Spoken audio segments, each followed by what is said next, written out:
Un saludo, mi nombre es Gabriel Ávila y yo estudio en la unidad educativa particular Ausubel High School. Y el día de hoy voy a estar hablando sobre Alicia Yáñez Cosío en Lo no blanco contra lo blanco a través de la letra de Alicia Yáñez Cosío. Mucho se habla de escritores de renombre y el abolengo de las obras internacionales. Sin embargo, se le da muy poco reconocimiento a obras que proceden de nuestra misma locación geográfica, de nuestra misma cultura, incluso de nuestra misma nación. Se habla mucho del arte del exterior y las obras que globalizadas han llegado hasta nuestras manos. Es sumamente raro escuchar de autores que mantengan cierto grado de reconocimiento y además sean oriundos latinoamericanos. Mucho más complicado es encontrar autores que tengan todas estas características, pero también pertenezcan al sexo femenino. Tal es el caso de Alicia Yáñez Cosío, poeta, periodista y escritora quiteña, cuyas obras conllevan un carácter desafiante, tomando en cuenta la sociedad en la que Alicia vivía, un estado latinoamericano de carácter machista, patriarcal y religioso. Era muy raro que destacasen autoras femeninas, y con más razón tomando en cuenta obras que retratan la emancipación de la mujer. En relación a la historia, la mujer ha presentado un rol cargado de importancia, y sin embargo en la literatura, las mujeres se han visto sometidas a verse retratadas en un papel estereotipado, mismo que por medio de escritoras como Alicia se nos ha permitido romper por medio de las obras como Bruna, Soroche y Los Tíos. En el libro Yáñez, 1973, Bruna, Soroche y Los Tíos, se presenta la historia de nuestra protagonista, Bruna, una muchacha joven que se halla inmersa, sometida y aplastada dentro de una sociedad que la rodea de tradiciones religiosas, también hiladas a su pensamiento misógino. Se halla con el descubrimiento de una paradoja con la identidad de su familia al enterarse que estos cambiaron de apellido al rechazar su ascendencia indígena, por lo que por ahora se puede deducir que la obra evidencia una sociedad machista manipulada por la Iglesia, el racismo visualizado hacia los grupos indígenas, siendo este último el enfoque del siguiente texto.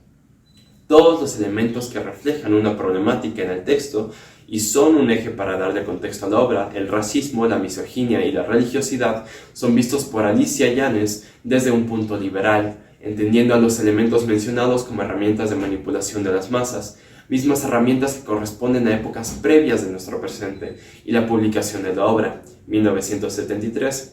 Estas fueron usadas en lo que corresponde a la colonia, en la época feudal y la sociedad en la que habita Bruna.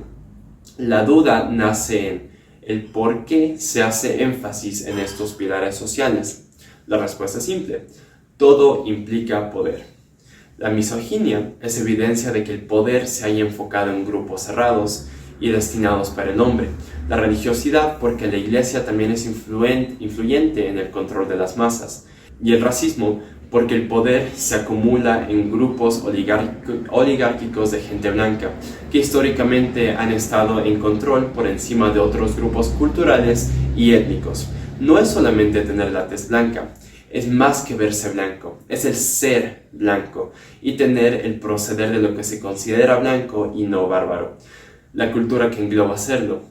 Esto se puede ver retratado en el apellido de la familia, el cual originalmente era Iyacatu, mismo que al ser visto como indígena se lo cambió a Catovil. Se nota genuflexión a ser blanco. La familia Iyacatu fue víctima de la presión social que representaba el ser indígena. Villacatu es indio, quichua, pero somos dueños de 6 villas. Villa Cato, no suena mal, suena mejor Catovil. Eso es, qué alivio, perdimos el Villacatu. Yáñez, 1973, página 15. El diálogo previo es una discusión entre los hijos de la familia protagonista en sus primeras generaciones en cuanto a su identidad. Cabe destacar que cada una de las líneas dentro del diálogo representa algo. La primera, el reconocimiento del vínculo de su identidad a pueblos aborígenes. La segunda, la duda del por qué ser vinculado a un pueblo indígena si tienen el poder, mismo que se ve materializado en la posesión de tierras. Este poder que está limitado a la gente blanca. Y en la tercera y cuarta línea, tratan de alguna manera europeizar su identidad. Y en la quinta y última, se llenan de gozo al saber que ya no se les sería vinculados a los indígenas, pues ya perdieron esa parte de su identidad. Y desde ese punto, ahora se verían como blancos. Cabe recalcar que la situación no se diferencia mucho a nuestra sociedad ecuatoriana actual. Permanecen los mismos requisitos para lograr acceder a cargos de poder. Carlos de la Torre, en su libro titulado El racismo en Ecuador, experiencias de los indios de la clase media, menciona que, cito, tanto los blancos como los no blancos pueden tener prejuicios en sociedades postcoloniales. Solo los blancos tienen el poder para imponer un sistema basado en la dominación y la subyugación racial. A diferencia de quienes reducen el racismo a una ideología y de quienes lo ven como una aberración personal. Entendemos al racismo como un componente clave de la estructura social y de las identidades de los actores sociales. De la Torre, 1996, página 42. La familia Catovilla, a pesar de no ser blanca, tenía prejuicios sobre gente como ellos, una idea de cómo tiene que ser la gente que no es blanca, la forma en la que tenían que actuar, su forma de ver, su forma de ser, y estos mismos prejuicios se pueden presentar también en la gente blanca. Pero hay una diferencia entre los dos. Podemos destacar que la gente blanca sí puede imponer formas de manipulación y dominación que tengan por causa los malos tratos a la gente no blanca.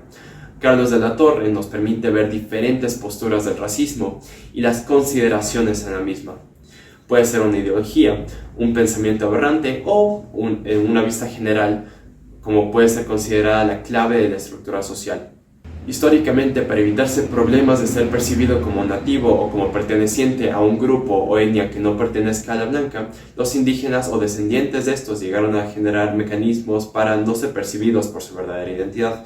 De acuerdo a Fernando Jurado, historiador y psiquiatra quiteño, en una entrevista para el Telégrafo menciona que en el siglo XX los indígenas como mecanismo social cambiaron su apellido original por el hispánico, por ejemplo Cochambay por Concha, pero a pesar de eso se mantiene la identidad, aunque es necesario decir que algunas personas de clase media desconocen que su apellido es indígena, como el apellido Cubi o Dimaico.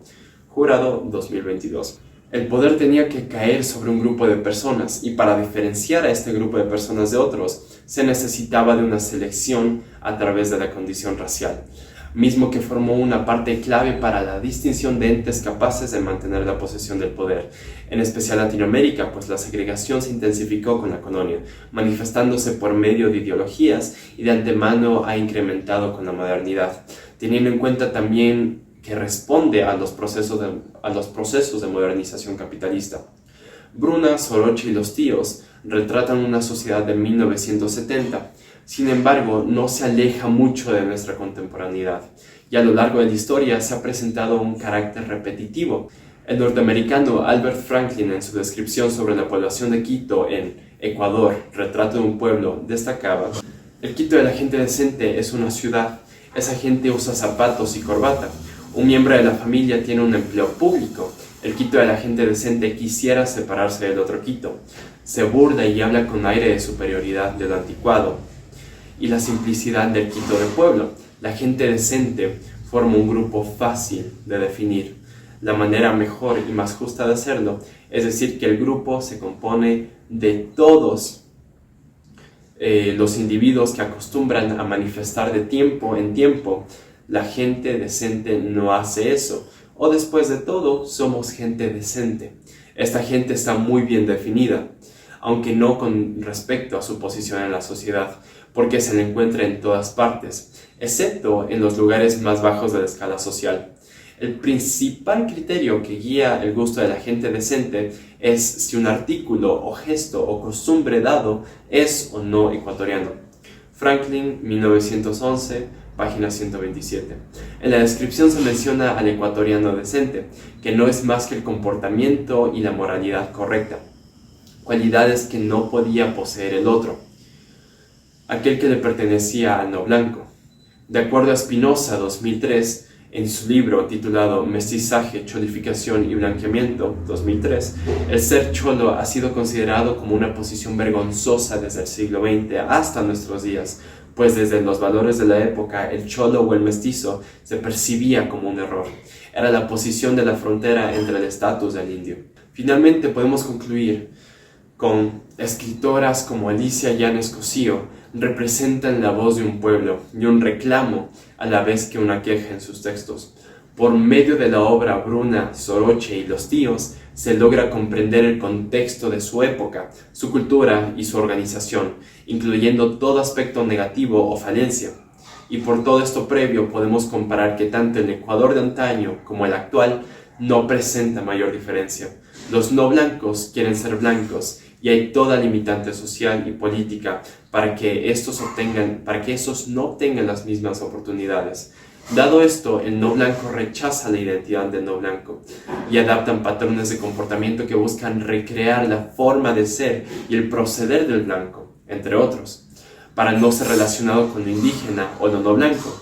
Se termina por destruir y rechazar una cultura e identidad. Muchas gracias.